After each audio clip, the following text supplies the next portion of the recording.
Et là, la personne humaine de Jésus qui a été maltraité comme il a été maltraité, qui n'a pas mérité d'être maltraité comme ça, m'est devenu très très proche. C'est-à-dire que je suis passé en quelque sorte de l'Ancien au Nouveau Testament. Un passage que font très peu de gens.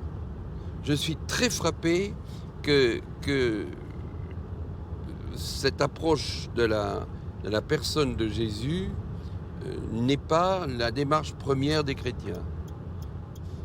L'évangile, c'est d'une certaine manière une invitation à la vie et pas une invitation aux rigueurs de la loi et du châtiment.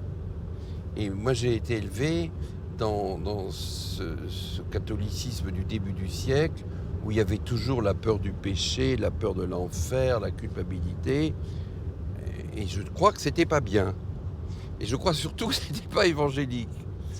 Et je suis complètement libéré de tout ça. Aujourd'hui, je pense souvent à ça quand je me remémore le passé.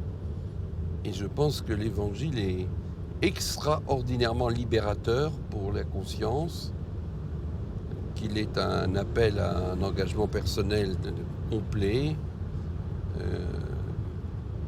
qui n'est pas d'abord un système de pensée philosophique où il y a d'un côté le permis, de l'autre côté le défendu, d'un côté le bien, de l'autre côté le mal, où il y a ces attitudes extraordinaires par rapport à la prostituée ou par rapport à la femme adultère, qui étaient des attitudes extraordinaires à l'époque, et qui donc nous ouvrent à une très grande liberté intérieure.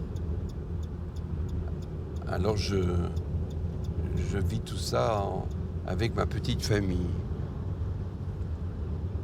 Enfin, c'est le christianisme, c'est une belle religion. C'est dommage qu'elle marche si mal. Mais je pense que je suis assez d'accord avec ce que disait peu de temps avant sa mort Théodore Monod. Il m'a dit, au fond, Jean-Marie, le christianisme, on sait bien garder de l'essayer, parce que probablement ça marcherait. Et il le pensait vraiment. Et moi, je pense ça aussi. Je pense ça tout à fait. Et un autre de mes copains, Roger Klein, dit, oh, bah, tu sais, de toute façon, le christianisme, il n'a pas encore commencé. Alors je pense ça aussi d'une certaine manière.